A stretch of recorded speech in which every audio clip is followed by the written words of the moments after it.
Wrassling. We put the F back in wrestling.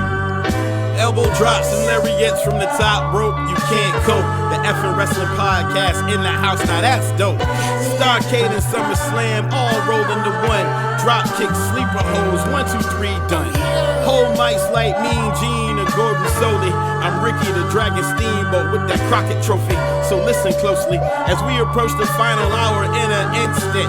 Hands raised, crowds phase without the time limit. F'N Wrassling podcast with that ultimate finish. Suplex, now you end it.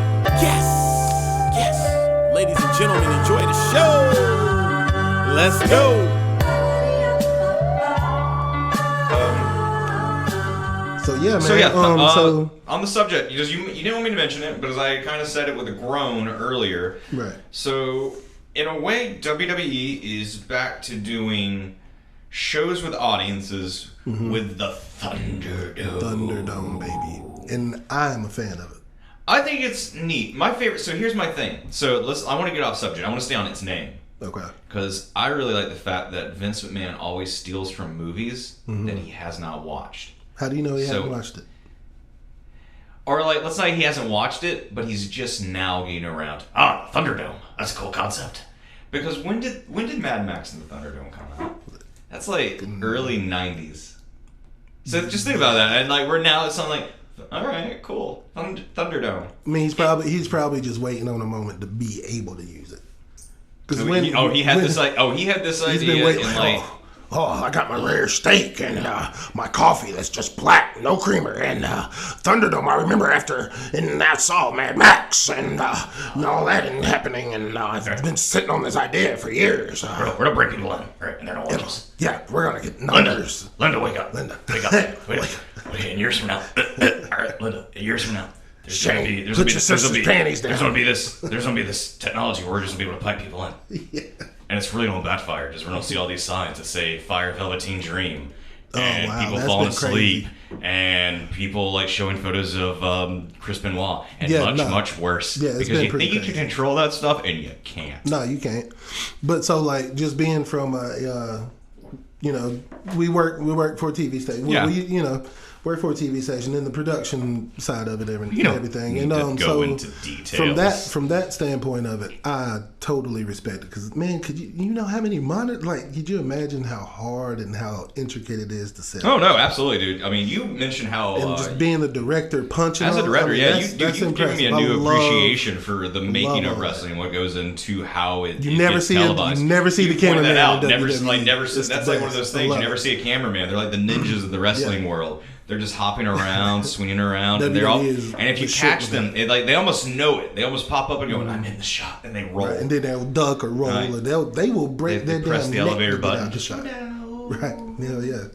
But yeah, they do everything. You pointed they that can out to me stay years out. And ago, I love man. And now I watch it. And it's one of those things I'm always going to give AEW just a little bit of the crap for of going, man, your camera people are always in the shot. Yeah. But it makes them look different. Yeah, true. And true. that's good. I mean, that's kind of old school, also. Very much so. It was only WWE. And no one really was thought about like hiding, yeah. your camera crew. It was If only anything, it made it feel WWE more that real. did that. You always see Right. all that in like real sports. Yeah. Or I don't know what I mean by real sports, but you know what I mean. I feel you. The football players and the basketball. The football players. Well, yeah, man. So, yeah, that was a good place to start off the show. Again, if you don't know who you listen to, I'm J.R. Quitman. And this is Chase Harrison. And we combined, we form F'N Wrassling. When our powers combine, when we our form a powers podcast combine. of wrestling by Yes. fans for the fans. Exactly. So, Yeah. so from that start off point. Sorry if I could get my shit together. Get your shit this together. week, so we started off. We've done a list of our favorite male, favorite female, favorite tag team wrestler. That's this kind week of our. we decided to do managers. Because I love it. Because in wrestling, the manager is just as much of a character who's so far away from the ring. Mm-hmm. That's right there telling the story. I mean, they can be the mouthpiece for a talent that has all the ability in ring, Right. but can't really sell a character outside of it or on the mic. Right. We'll get into that as on. I don't need to throw any examples just yet, yeah, because that's yeah. going to ruin probably who some of us are talking about. No, I 'Cause mean, we come in with a secret. I don't know who you've brought in to talk about, and you don't know who I brought in to talk about. Exactly. And it's usually this competition where he thinks he's going to find the better ones, or I think I'm going to at least entertain him with some neat little trivia and knowledge that I've picked up on my studies. Right, and that's what's good about it. Again, we come in it completely blind. Blind. We come in with the idea of the topic, but we don't know. And that's the cool thing, man. We're learning. We're learning just as much with you guys. I mean, we know the names and we know the years and we know what we like and the years what we watched, but we had years where we didn't. Right. There was a long stretch. Like the sad thing is, characters like Daniel Bryan and CM Punk, man, Shit. we know them Yeah. of like reputation Right. and have gone back and watched matches. But while they were like really doing their thing and headlining, we I weren't into it. never saw a match with CM Punk. Same. I Until- went back and watched a until I lot, went and back and I was watched. able to go, hey, I had the benefit of going, so this is a top 10 match list of his best matches. Neat, I'll just go watch these 10 instead of having to follow a plot line or see it kind of rise and fall. I was able to kind of cheat.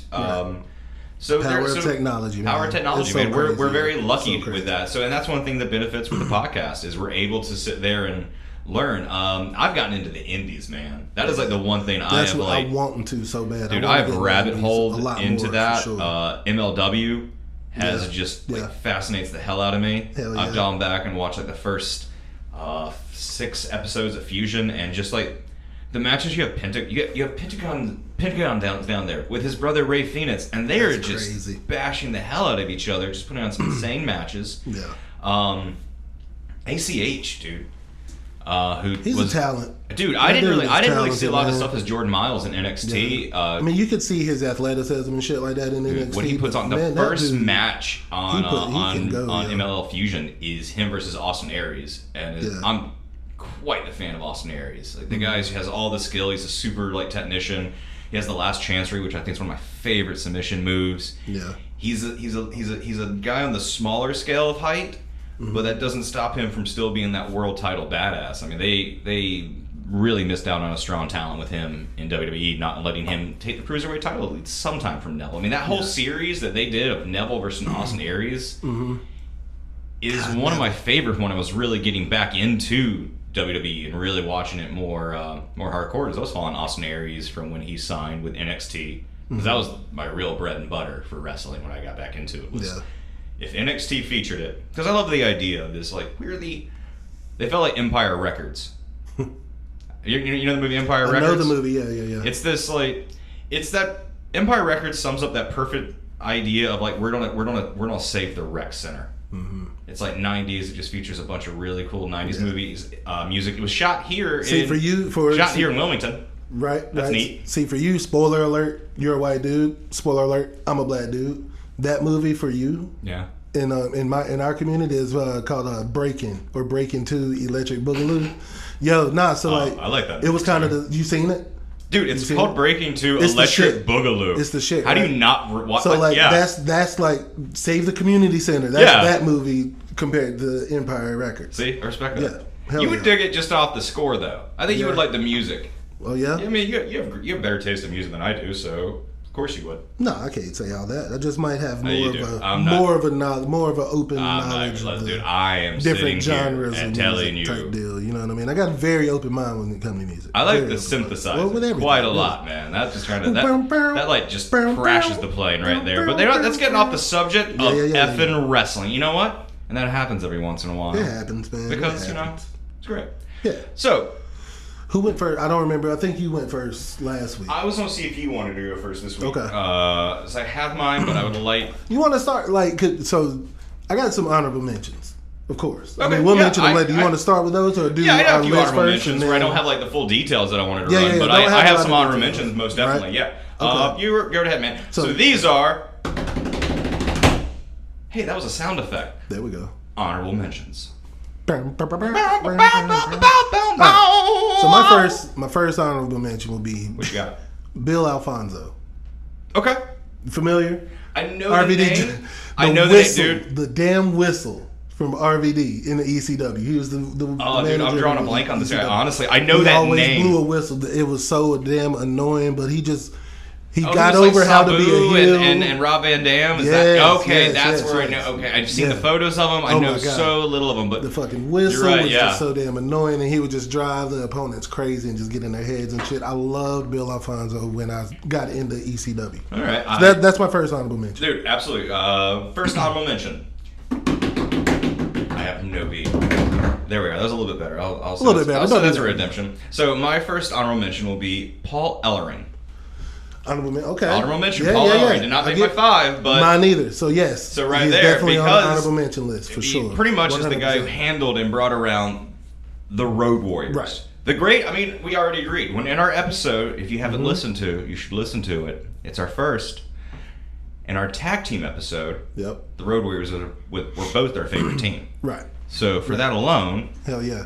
I mean, and just like the fact he would ride the motorcycle with him, he had the dummy that would come in with him. He would just have those "We are here for the end of days" with the papers, and I really just dug that. But what really made me fall for him is just a great manager.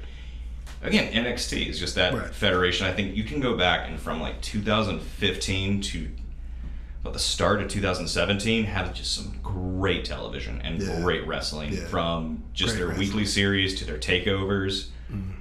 The introduction to characters, to building of characters, to just development and arcs are perfect. The title changes are amazing to watch. The rise and falls of teams. Yeah. And this is before they went to the main roster. And Right. God, just And just saying, I mean, you could just see how much they were stars, yo. You could and just just tell. you had and You how could much just tell. fun it seemed Yeah. down there. I mean, it was smaller arenas, smaller houses, so it just seemed like every pop was louder. Every hit was harder. Every moment of glory was Mm-hmm. celebrated more. And now it just kind of seems a little bit of that luster is lost. And the talent's Yeah. still there, and they're still putting on incredible matches. It Definitely. just seems a little bit. I don't know, like there's a shine to it now. Like Yeah. it's been polished up. It's like when you really like something and then everyone starts liking something, it becomes popular, and you're like going, and that's just me being a dick. It is, 'cause I'll I admit love that. NXT. Dude, I'm not NXT saying is mine, NXT 'cause I is love it. it's Just- great. I mean, I just love NXT. It's not a lot of crazy high spots and all that shit. Which I love. I like high spots here and You there. love you know what I mean? AEW. I love AEW. I You do. love New Japan. I love AEW for sure. I haven't seen enough New Japan to. Yeah, I do love New Japan. Look at that dude. Beautiful. Look at that guy. Oh, people! Right now, it is Diamond Dallas Page, and I think that was Jushin Thunder Liger. Yep, Which is always neat. That guy just retired. Just he has one retired. of That's the longest amazing. careers, man. It's neat. that's amazing. So, yeah, honorable my next mention. honorable- So sorry, one you- more honorable mention. one more honorable I'll go mention, two please. more honorable mention. Okay. All right, so JJ Dillon. Okay. He didn't make my list. He didn't make my top 5 just because, yes, he was the head of the greatest faction in wrestling history, the manager of the greatest faction wrestling history. All right. They didn't need him. He was not needed at all. No. At all. He always played second fiddle to Ric Flair, in my opinion. I mean, everyone does. So yeah, good point. I mean, Good point. who does not play second fiddle? They didn't need him. There is only like maybe a handful, maybe one other band whose name I won't mention, because it pops up later. Who, you know, he didn't burn up in the glow of the sun that is Ric Flair. He was just able to bask in it equally.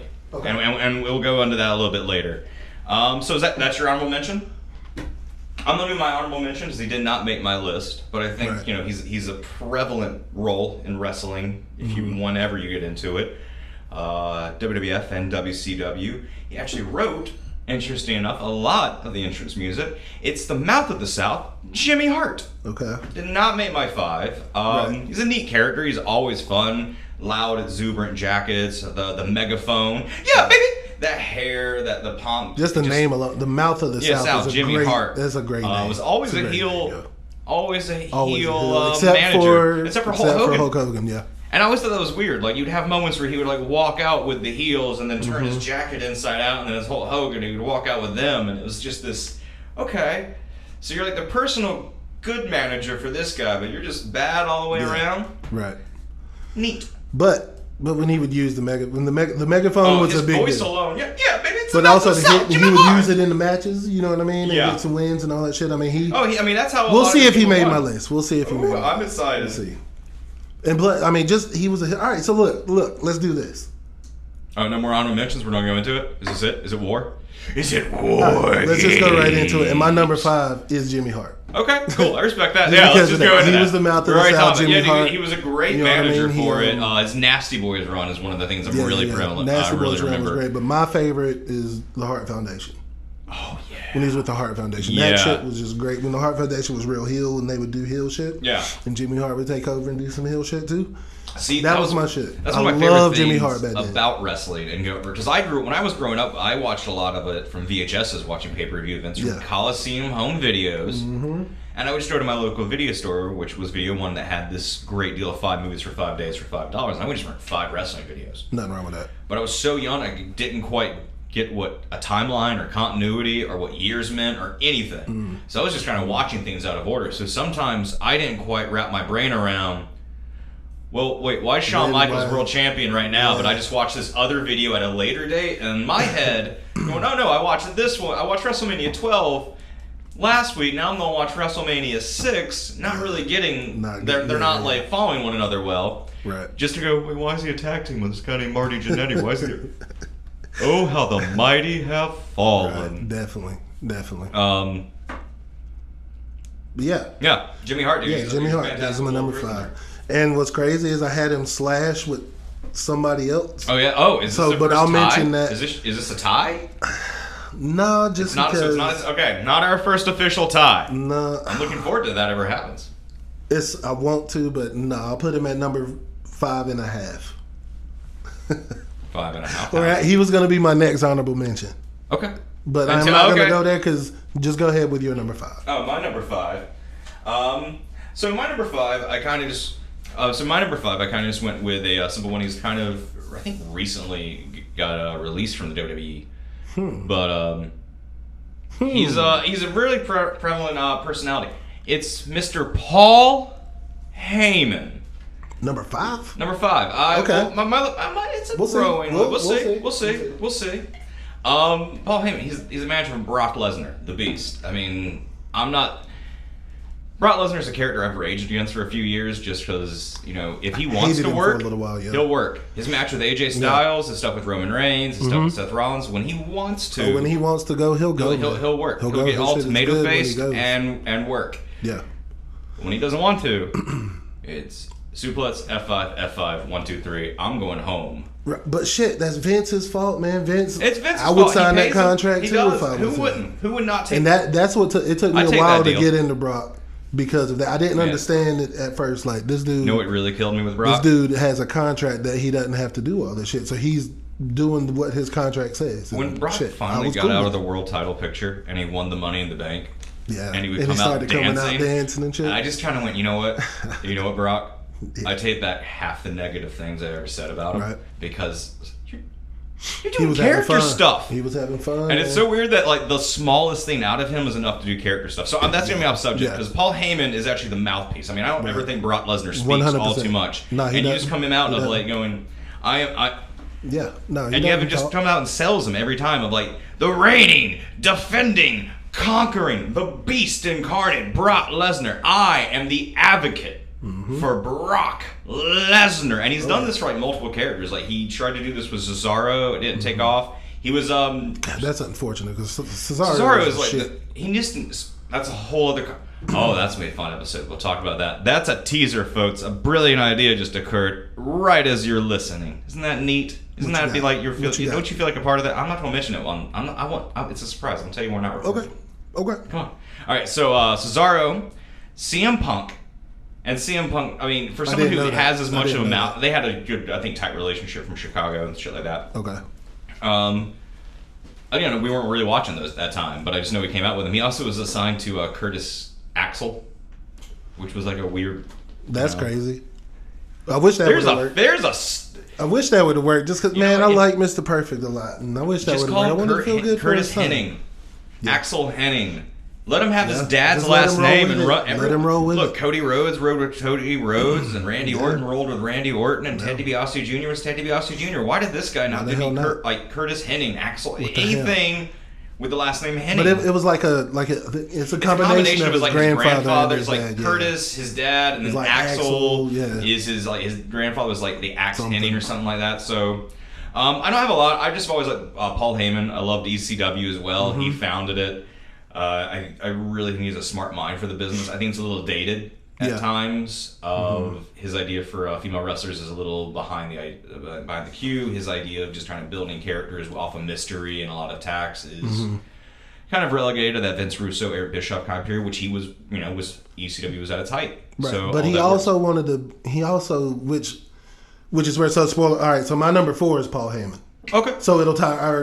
This is all time. Just together. this all ties together. It's not really a reveal list. Right. If we hit the same one, I think we just kind of just hit the information. Exactly. So for every reason you said, but I love the dude on the microphone. Dude, he's brilliant. Love the dude. Love hearing him talk. I mean, he just comes off as that crime boss's attorney. Yeah, just that sleazeball. That up north, that northern dude, but with his nose in the air. And proper, you know what I mean?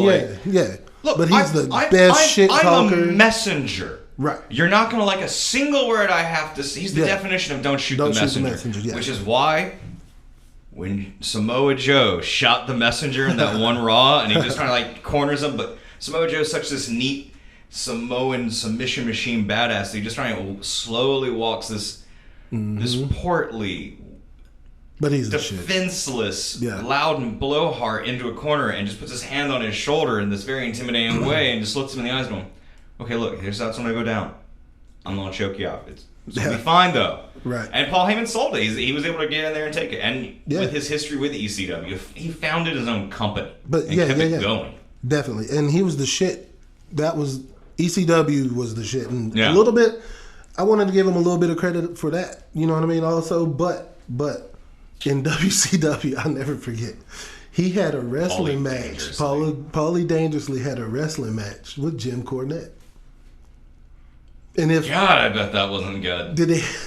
And I think they had to strip each other, or the stipulation was the loser had to, that sounds about take right. the pants off or something like that. You Humiliating. It was great, yo. It was great. I remember that from childhood and shit. So Paul Heyman's my number 4. It's funny you go into Jim Cornette. Mm-hmm. He is my number 4. Wait a minute. Because I have a strong list, man. I had to get him up there, but number 4. All right. Yeah. Okay. For all things, like Jim Cornette he's like the greatest manager in wrestling history. One of the all-time greatest heel managers ever to get it to ever like, and he has the most brilliant mind for the business. It's outdated. A little outdated. He hadn't changed with the times. He has not changed with the times.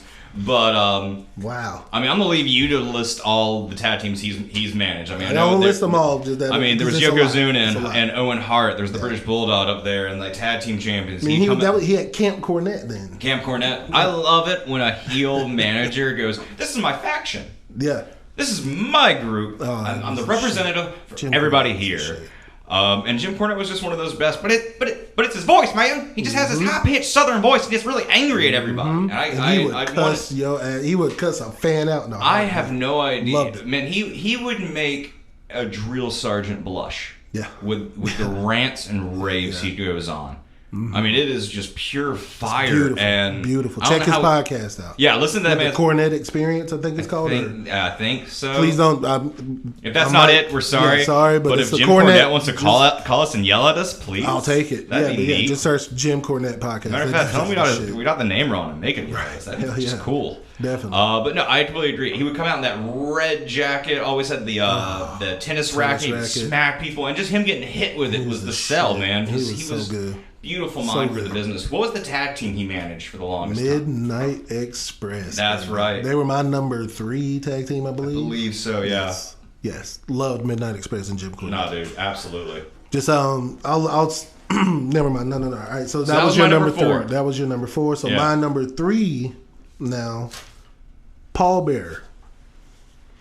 Paul Bearer is my number 3. Spoiler alert! He's my number 3 too. Nice. I knew we were gonna sync up at some point. Nice. I knew we were gonna do that. That's perfect. That's beautiful. He's my number 3 as well. I mean, come on, the Undertaker. I mean, the Undertaker is the greatest gimmick character ever, and he's given the greatest gimmick manager ever. Paul Bearer. A play on Paul Bearer. He's the Undertaker's mortician. Right. Oh my god, I used to love that. Oh shit. man, and doing some research, it was Loved really he got into the game in like '79 as a manager. And he managed. His name as a manager was beautiful. It was Percy Pringle the Third. And this was actually in research. I didn't know this. Do you know who he managed at that time? A wrestler who went by the name of Buzz Sawyer. Oh yeah. Do you know who Buzz Sawyer was? Who's that? Mark Calloway. Calloway, baby. Calloway's the Undertaker. So he was managing the Undertaker before they ever got. I want to say, I heard, please be remembering this correct. I want to say Undertaker was, before he got signed by anybody, I want to say it was Paul that found him. Back then as Mark. And Mean Mark Calloway. Mark was just mean looking ginger. Sitting out in front of the place, just trying to get a shot, and I think, damn, I hope I'm remembering this correct, but I want to say it was Paul that convinced them to give him a shot. But before that, he actually got out of the wrestling game for a few years. He stopped at 79 and didn't get back in until 89. Okay. And in that decade, do you know what he did? What's that? He was a mortician. Like for real. Yeah, like for real. This guy who played a mortician became a mortician. That's cool. And then became the Paul Bearer character with Mark Calloway in WWE, Calloway in WWE, and at Survivor Series 91 for their first real appearance. 91, 92. At the Survivor Series, man. Like those early 90s for WWE was great. Incredible. And he had his own little segment on WWF programming as well called the Funeral Parlor. Wow. Where they would have these little segments where. That's taking me back. Oh, I read it. What happened? That is good shit. Things that happened on this show where they tried to embalm people. Evil things. They tried to embalm the Ultimate Warrior. That was it. Okay. And I went, you know what? This is what I like about wrestling, because. Cactus Jack. Sorry. Cactus Jack, bang bang. I did the bang bang. But no, him and the Undertaker turned face in '92 when they protect Randy Savage from his then partner and evil Jake the Snake Roberts at the wedding. Damien. And then a really cool thing at SummerSlam '96, you actually had Paul Bearer turn heel on Undertaker against Mankind at the Boiler Room Brawl when he actually took the power of the earth. So broke my heart. Dude, that was a sad moment. Broke my heart. Because remember, he has Undertaker. Undertaker has Mankind beat, and he's like reaching for the urn, and like he doesn't give it to him. Paul Bearer just holds onto this urn, and now the Undertaker character. We'll get into this when we actually talk about him, but he gets his power from this urn full of some magic, maybe the ashes of his parents. We don't really know because the Undertaker is an undead zombie necromancer warlord. I don't really know. From parts unknown. No, he's from Death Valley. Death Valley. Which is still like that's an evil sounding place. Definitely. You know what? On the games, Death Valley pops up in miscellaneous, so you know what? That's good. It counts as parts unknown. 100%. So that was just one of those heartbreaking moments, and he would be the manager for Mankind and Vader, the Executioner, all through that time. Yeah. I remember and then Tank Out, he brought in Kane. Yes. When he would come back and he dropped 97-ish? 97, I wrote it 97, down in my 98? notes. 97 is when they first brought in Kane, and Kane was seen as the Undertaker's long lost brother who died in a house fire. Right. And it's weird because I remember Paul Bearer coming back, and he initially had like ghost white face paint, dark black circles under his eyes, and like shoe polished black hair. Yeah. And then when he comes back, he's like fair skinned and ginger. And I just go, okay. You start just putting the reality of things together. But you know, when his manager's Kane was great. Yeah. Because that was a real threat. And it was like a real good balance for both of them. That was like the first real threat for the Undertaker. And then it turned out that Paul Bearer was Kane's illegitimate father, and this whole story of getting at the Undertaker, the brothers of destruction. Yeah. I know before, I think it wrapped up his American Badass gimmick, The Undertaker, who went on this. I'm not a fan of it.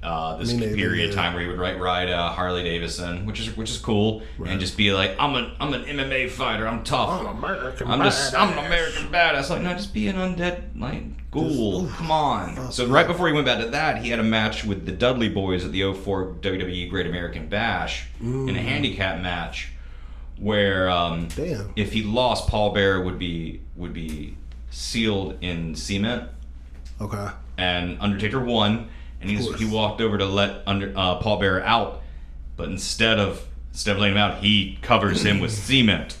Because wrestling's weird. Wrestling is Fucking the shit. wrestling. But no, his final appearance before his death, unfortunately, was actually a Raw where he had a segment with Kane in 2012. And it's funny because it's this segment where it's Kane versus Randy Orton's the entire program. Okay. Randy Orton is doing the whole legend killer. I'm going to attack everyone you know. If they're old, I'm really going to hurt them. Right. He likes beating up old people. You really look at Randy Orton's career, and it is a whole bunch of, I'm going to beat up old folks. So fucking good at it, though, yo. Yeah, So when you're good at He's something, killing it just right make a talent out of it. Shit, he has. And he can beat the shit out of an old person. He'll be in the Hall of Really Fame. Oh, yeah. For sure. Oh, He is yeah, the shit. most definitely. He's good as fuck. So he attacked Randy Orton, so Randy Orton attacks Paul Bearer. Yeah. Kane saves Paul Bearer. And Kane's actually wheeling him away in a wheelchair.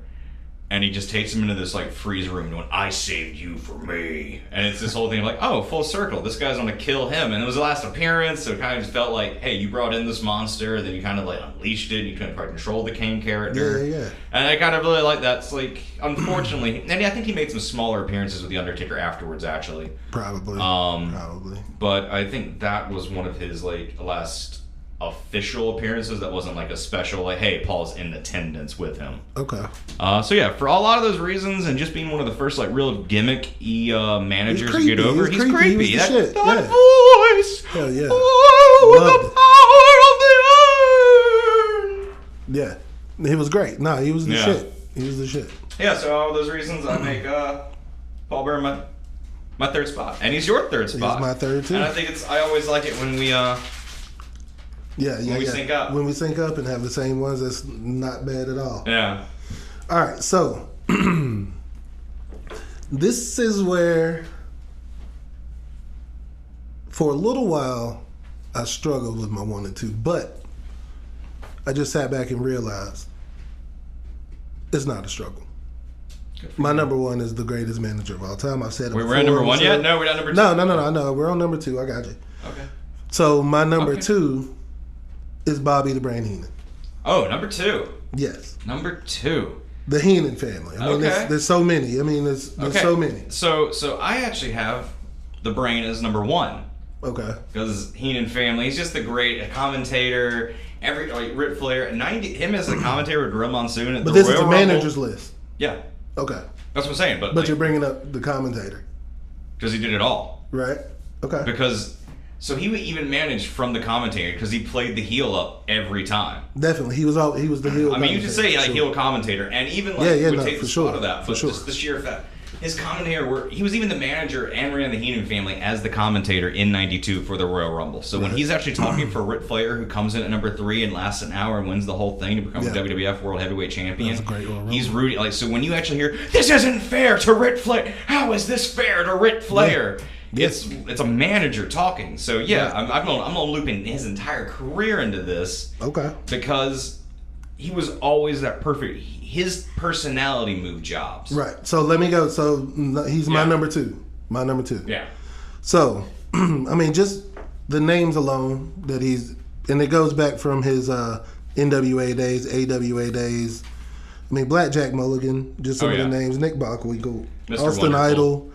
Then WWA, I don't know what that is, but Jimmy and Johnny Valiant, he managed those. King Kong Bundy. WWF days, Adrian Adonis, The Barbarian, Big John Studd, Andre the Giant, The Brainbusters, Rick Rude. Rick motherfucking Rude, baby, Paul Orndorff, Mr. Perfect, you know what I mean? It goes on and on. Oh, Andre the Giant, Ric Flair, Mr. Perfect, Harley Race. Yeah. I mean, Playboy, The Buddy Islanders, Rose, the the Islanders. Islanders. I mean, if you were a heel, you were in the Heenan family. Yeah. I think One Man Gang was even there for a bit. Wow. The Brooklyn Brawler. Yeah, The Colossal Connection, which was Andre and Haku.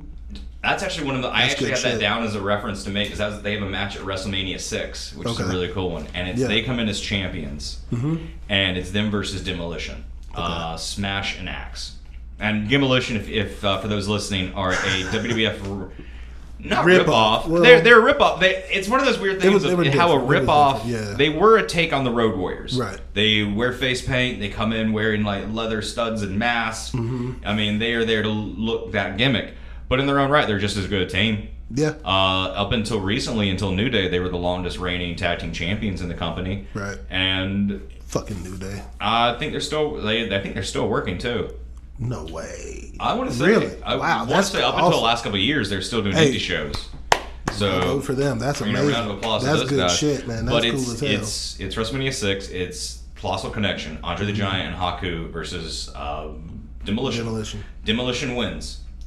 Bobby the Brain Heenan starts to chastise Andre the Giant. And starts chastising, and Haku gets in his face, and Andre doesn't like that. Heenan slaps Andre the Giant, so Giant grabs him and starts shaking him, and Haku tries to stop it, and Haku gets hit by Andre the Giant, and Right. it's Andre the Giant's big face turn. Face turn. In the WWE, or F at the time. So I thought that was a neat dimension. Right. Andre's overrated. Anyway. Dude, that's a whole other conversation. You understand the territory days, though. I mean, think about someone like that coming in. For I what know, it was. yeah, he's an what's his attraction. move? He was an What's his- attraction. I mean, tell you, You know. any big guy, Braun Strowman would be an amazing wrestler if we were back in the territory days. Yeah, get him. Oh, no, what I just said, though, is true. If we were back in the You are territory days and 100% he could correct. go around to different areas and build his 100% character up correct. and, like, go, hey, I'm going to come in, I'm going to smash your lower guys, and I'm going to beat Yeah. your hero and take Hell the belt. yeah. And then over a number of months, your hero can get a win and beat me for the title, and then I move on to Then somewhere I'm out. else. Yeah. But we have, like, few companies in the internet that kind of destroys that big man gimmick. It's an evolution of the business that won't move forward. Right. And Andre the Giant is just He's the creation of that. He's the He's shit. a spectacle. He's a wonder of the world. By the time He loved North Carolina, damn it. okay, if by the time I got into WWF, seeing Andre, I mean, it just wasn't like, get your big ass. You can't do nothing. I think by the time we got into wrestling, he was dead. So yeah, No, not me. Not you. baby. Yeah, I mean, me. I was watching yeah, in the you, 80s, no. 80s and 90s and shit. I So forgot like, about nah, that. I mean, I just didn't. There was nothing there. He was big. I just whatever. I like the spectacle. Yeah, I get it. So I get it. I know. I feel you though. get I it, feel you. for sure. So Hina though, he is a member. So yeah, he was my number 2. Oh man, I really. So you don't want to mention. So I'm gonna go on his commentating for a bit because his team with Gorilla Monsoon always produced gold. Good shit. Like those guys were I'm back not and arguing. forth I can't all the deny- way I around. can't argue that. I found this out then in just doing some research. Bobby the Brain Heenan came over to WCW in '94 after to replace Jesse the Ventura. Okay. And I think that's such one of those really neat what ifs of going, oh man, they're both similar Wow. personalities. They're both heelish in that way. Oh. I didn't know that Bobby Heenan was a wrestler. He Didn't actually got in either. the ring. Yeah, he wrestled under the name Pretty Boy Bobby Heenan from '61 to '79. Didn't know that either. Yeah, I thought that was pretty cool. Yeah. And also, so he has his commentating is so great. So he was on the desk in the 1996 Bash at the Beach. 96 Bash at the Beach was when Hogan turned heel. You had the Outsiders, like the NWO formed. Yeah. Yeah. So Bobby Heenan's on the desk as a heel. He's a heel commentator. These guys are the heels. Yeah. So you know what he starts doing? I was right about Hogan from the start. Ever since the AWA and NWA days when I said this guy was a phony and this guy was a fake, I was right. Everyone should have listened to me because I'm Bobby the Brain Heenan. Yeah. And just to be able to gloat and go, I'm bad, you're bad, but you still suck even. That's so good amazing, shit. man. I agree. love that. I love that rant. Again, his Royal Rumble '92 is just probably the best one to go watch. Like, please, if you have the network or have the ability, go watch '92 Rumble. But Heenan on the desk with that is just great. Yeah. He worked well with everyone you He did. paired him with. He did, man. Gorilla He Monsoon, did. Mike Tenay, Vince McMahon, Tenay, wow. Tony Schiavone. Tenay. Tony Schiavone is one of my favorite people on a wrestling damn right. desk. You damn And right. so there's a WCW Saturday Night show. I just want to reference this one because this is one of my favorite Bobby the Brain Heenan stories. I couldn't find who he was wrestling, but it's a Hacksaw Jim Duggan match. And for those, Hacksaw Jim Duggan is all about USA, but he plays like someone who's had a few like head injuries. Yes. He's pretty dumb. Yes. In an endearing way. Right. In that Lenny from Mice and Men kind of way. He's kind of dumb. Yes. And there's this bit, but he's also played collegiate football. He was like I don't know what school he went to. But Tony Schiavone goes, you can't say that about him, Bobby. He's a college educated boy. This is early in the match, and from that point on, for the rest of the match, is just Bobby the Brain Heenan laughing. Wow. And he's just college. And it's just funny stuff. Yeah. Got you. I mean, I get it. And just being able to play a whole match that way, it just kind of plays into his character as a manager, moved all the way around. It's like who he was through and through was this heel. Yeah. This intelligent heel. Nothing wrong with that at all. Nothing wrong with that at all. So that was my number one. So Heenan was my number one. He was your number two. We were just talking about that. So your number two was Cornette. And No. Cornette was my number three. My number two. Did you mention your number two? I'm not, because your number two is my number one. So I just went ahead and just got on the subject of my number one. Okay. So we jumped. All right. So do you want my number two now? Go for it. Do you want to you just want to kind of talk about one of my favorite current managers? Yeah. Because this is a current manager. Okay. It's Arn Anderson with Cody. Because he does what based a manager... off what he's done now? Based off what he's done in AEW? Yeah, based off what he's done now. I mean, also... That's your favorite manager that's your second favorite manager of all time because of what he's done in AEW? Oh, he was also the manager for the Four Horsemen. Okay. Oh, yeah. Does that not get him any credit? When he got injured, when he had to retire from his injuries and he stayed on and he actually let Kurt Angle be his replacement as the new enforcer. Right. And he actually vouched for people and he would scout like new people to be horsemen. Like how he scouted, how he scouted Momondo. He scouted Kurt Hennig. He scouted Chris Benoit. He scouted Dean Malenko. Yeah, he's a great manager. And then you throw in what he's doing now with Cody, where he's actually a coach. And he's not there to like shout and praise and distract. He's sitting there like watching the other competitor. Yeah. He's giving Cody like sound advice of going, hey, come here. He's playing like the Mickey role in Rocky, where he's honestly going, go for the legs, work his arm. You see this idea of like, I'm here to be your manager, man. And that means I'm going to make you win. And it's not this because, I want to make all the money off of you because we're going to make all the money. It's, no, dude, you're a great competitor. You could be a brilliant competitor.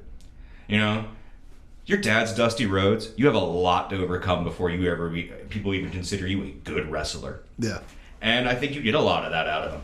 And you're soon going to probably see him team up with Tully Blanchard to manage like a new Horseman or FTR. See where we go with that. That's going to be interesting. Again, one of my favorite things that Arn did, though, was there's one segment he had. It's one of the TNT Open Challenge matches that Cody had with Sonny Kiss. Mm-hmm.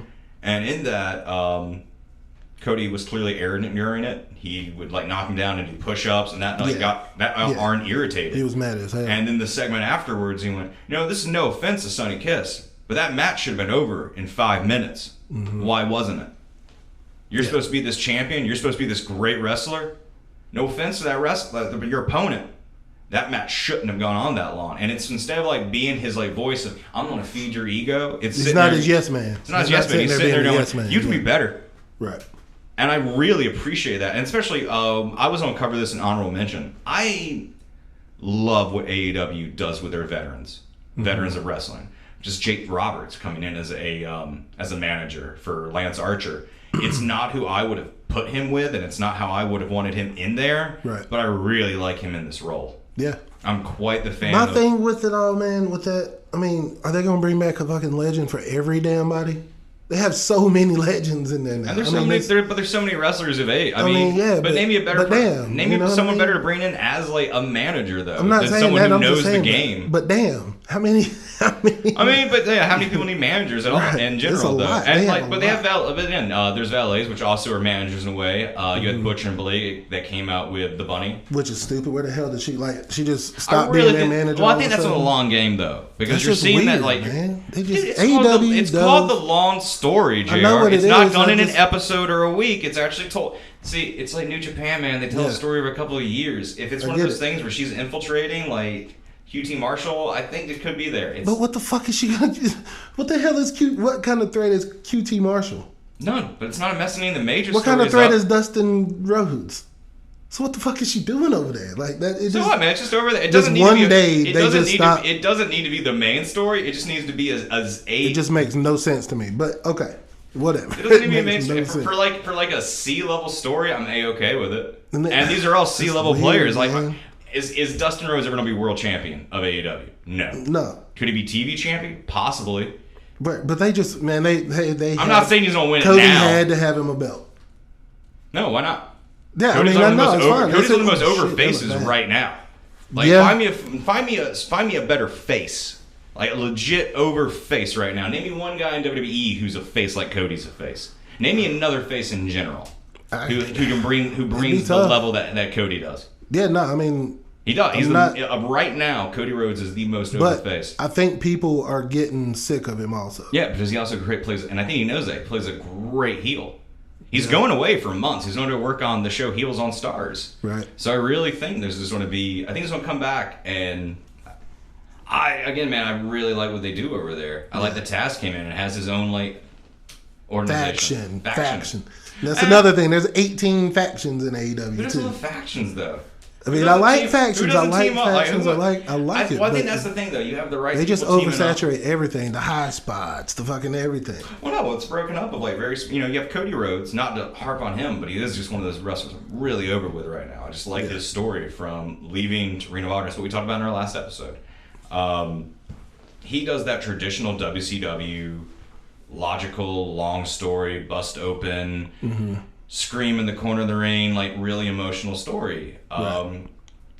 He's definitely trying to bring all that back. for sure. And he has Cowboy Adam Page right there to help him along with that, because Adam Page still has that story, while still he doesn't really do a lot of flippy stuff. Right. But then I love what he calls the Bucks and Kenny Omega style of wrestling, because he calls it Deadpool style. Which it is very spotty, and it is very much like Mark friendly, and it is very much like, hey, look at the spectacle, look what we can do. Yeah. And I mean, that's just a different style. Like that's what I like about AEW. It reminds me so much of WCW, because you see like there's this over here, and then there's that over here. There's the later WCW. yeah, for sure, there's this hardcore style. All right, Like when they brought in the cruiserweights. Oh yeah, basically. that really sweet period of WCW before it got bad in like around '98, but like around '94 to '99, '98, '97, '97. Word up. So All right, yeah. we've gotten way off our managers. We were talk. still on Way off managers. managers It was still on managers. It was just like Still how I on feel about everybody. AEW handling managers. I like vets coming in. I think I it do gives, too. I It gives do these too, guys who but are there's a retired lot. something to do who cannot take spots. I feel you. I'm not arguing that point of it. It's just a lot of them.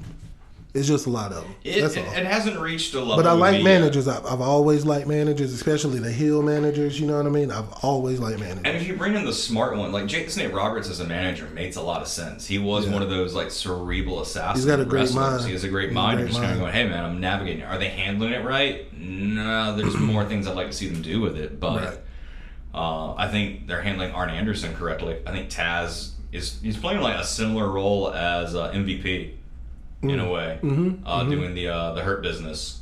Yeah. And I like that. Taz kind of fits that. I'm in a suit. I got a big New York accent. These are my boys. We're gonna bash you. It all works for me. I just I heard this on who was talking about this? Bully Ray on Busted Open. I heard it, and I didn't think about it until he mentioned it, and then when he mentioned it, it was on my mind every time I saw them. He was saying why the fuck is Taz always in front of Brian Cage? Always. If you notice, going back into the ring, when they would be standing in the ring, you always see Taz's big moon pie ass face in the camera shot, all close to the camera, and Brian Cage behind him. It's mainly Every single time. It's because it's like the poster from Twins. Yeah, but Because like, nobody Taz thinks is like that. I'm But right here just thinking saying, like that, and I one and I- person needs to think like that for two people to think like that. And us two can get four. Right. It's like the Danny DeVito and Arnold Schwarzenegger. Because one is really tall and the other is really short. I guess. That's all I got. I don't I'm know, reaching but, for every straw. Like, the straws are just falling, and I'm just trying to reach for one right now. 'Cause Gotcha. That's all I can think of. Yeah, but I mean, I don't know. And All I right, agree I mean- with Bully, and I like what he was saying about. I mean, it and what everything, about but give me someone from It's all good. With WWE though? So they don't really use veterans in that way. They bring them in to like beat the shit out of their new They talent. bring them in to fucking but what's some bury the talent. What are some like new managers you're down and down for right now? Off the top of your head? I love Zelina Vega. Oh, Zelina Vega is great. Zelina Vega. I like what she's doing. I like the pro. I like her a lot. I like she her does a a lot. similar. She It's serves weird a you I similar can't place think of a as, lot of managers right now because there's not really a lot of managers. Yeah, I mean, like, You know what I mean? That There's don't not- wrestle. Like MVP is like that strange thing of like, all right, you're a But he manager, wrestles, but you know you what I wrestle. mean? So what are you? I don't managing? I don't even know if I count MVP as a See, that's manager. I that's think the he's thing. the mouthpiece of their group. Yeah, he's like the leader. You know what I mean? Yeah. So it's that weird thing. We're going, all right, man. You're Right. you're a wrestler, not a manager. Yeah, you yeah, formed yeah. a faction. Right. So I don't. He's like Chris Jericho. Chris Jericho is not the manager of the inner circle. He's Right. the leader of the inner leader. circle. MVP is Exactly. the leader of the Hurt Business. Yeah, but there we there's go. no Jim Cornette or Jimmy Hart or No, Bobby the Brain Heenan. Which, to get back to what we were talking Get it about, back to a I point. mentioned Jim Cornette just now, and great. he's my number one. He's the greatest manager of all time. He is. I fell in love with Jim Cornette. I don't remember the years, but I'm from Asheville, We North did. Carolina. I thought we had They already did number came one. to Asheville Civic Center. My dad, you know what I mean, took us there a couple times. I watched Jim Cornette air this woman's ass out in the crowd. He cussed her from imagine. uptown Asheville all the way to downtown Asheville. I bet he spoke It was so beautiful. He cussed her so much. bad and so loud while the match is going on. Yeah. While the match is going absolutely. on, of course. I mean, nothing.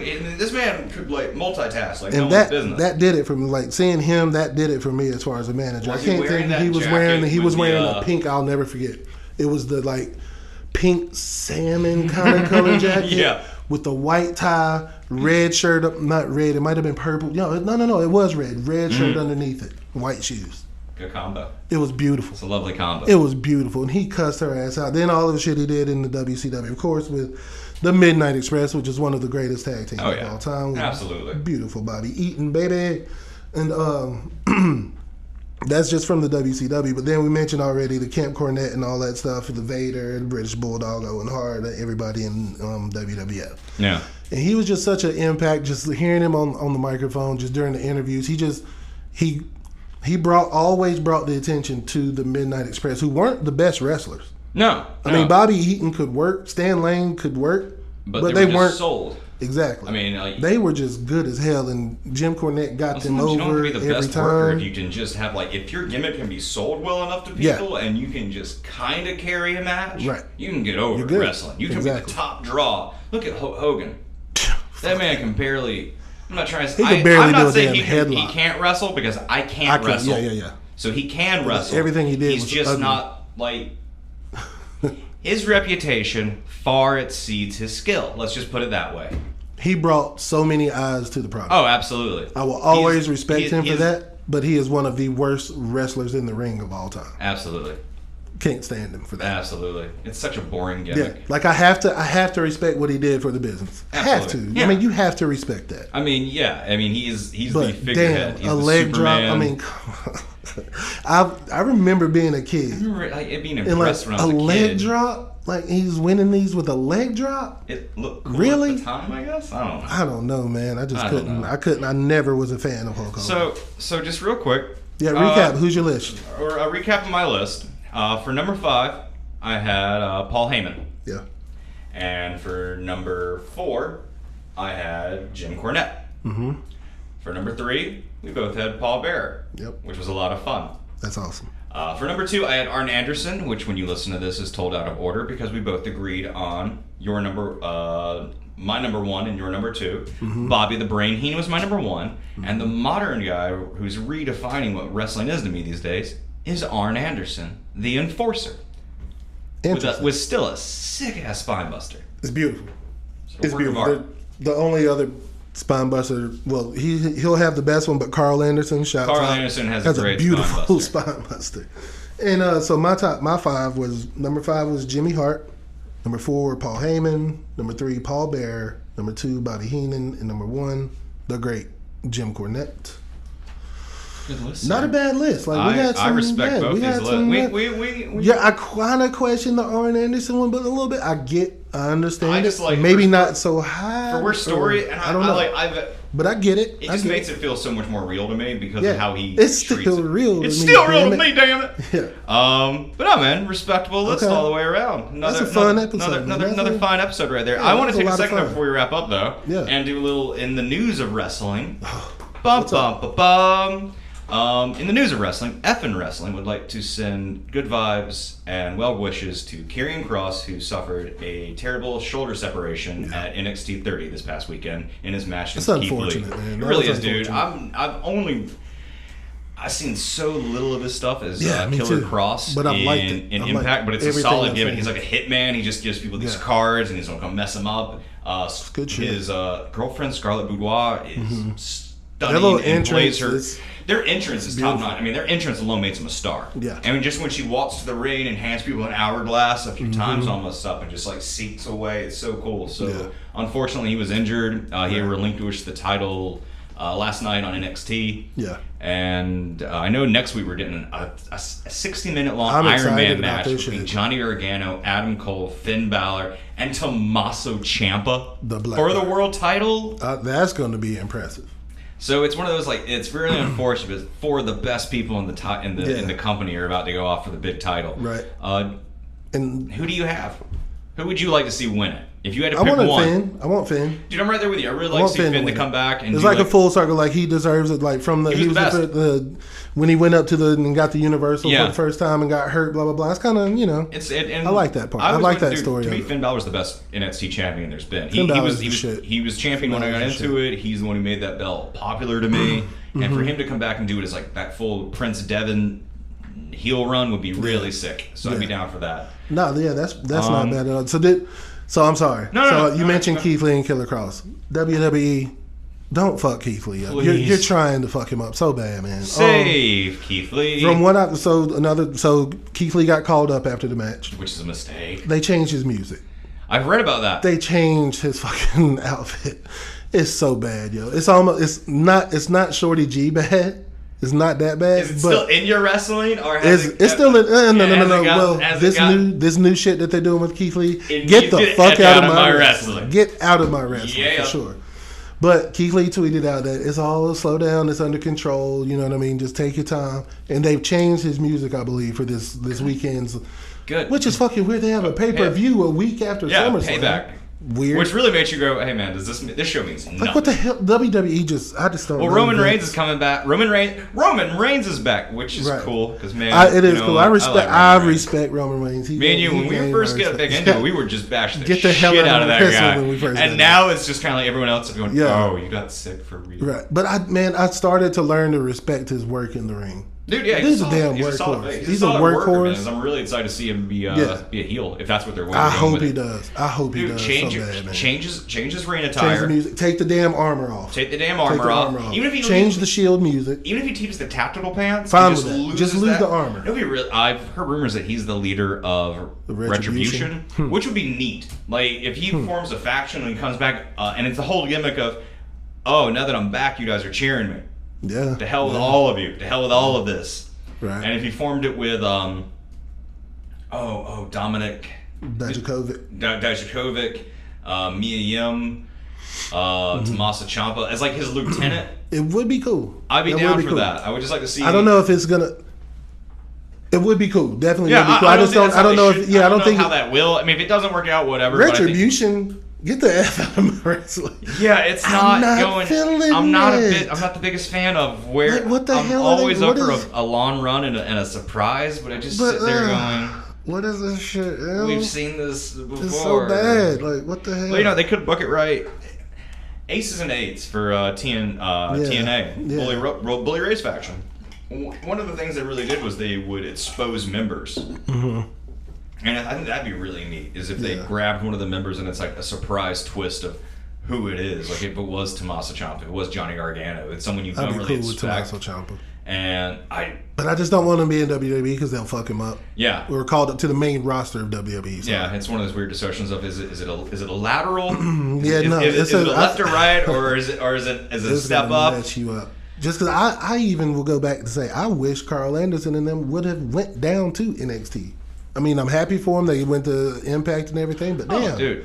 No, not even down, man. They never 'Cause they they- bypassed all of NXT. Yeah. And it would have been cool just to go down there because the better brand is NXT. Exactly. I mean, But they shout out though. Whatever. For Shouts all out. of The Good time, Brothers. they will be Raw Tag Team Champions. Maybe I don't remember if they won SmackDown. It tag. doesn't matter. doesn't matter. It doesn't matter what anybody says Yeah, or whatever. for They'll all always be time, champion.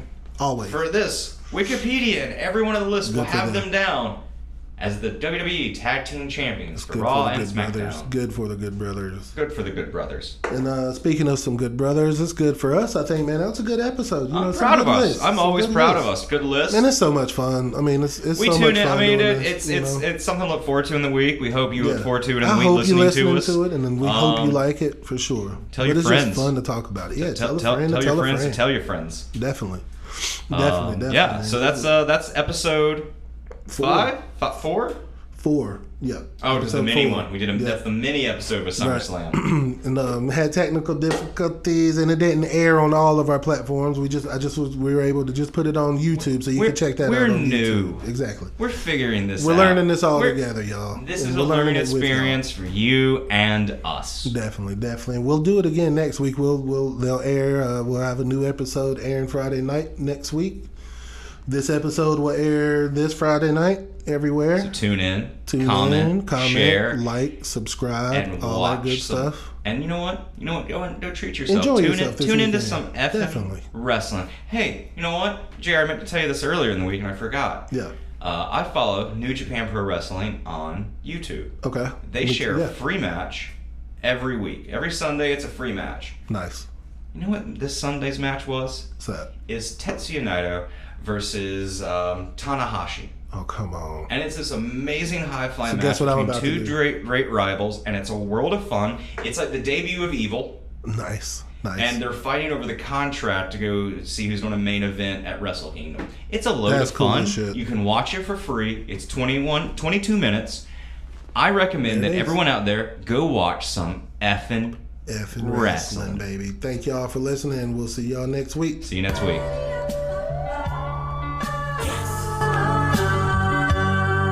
F'N Wrassling. We put the F back in wrestling. Elbow drops and lariats from the top rope. You can't cope. The F'N Wrassling podcast in the house. Now that's dope. Starcade and SummerSlam all rolled into one. Drop kick, sleeper holes. 1, 2, 3, done. Whole mics like Mean Gene or Gordon Soley. I'm Ricky the Dragon Steamboat with that Crockett trophy. So listen closely as we approach the final hour in an instant.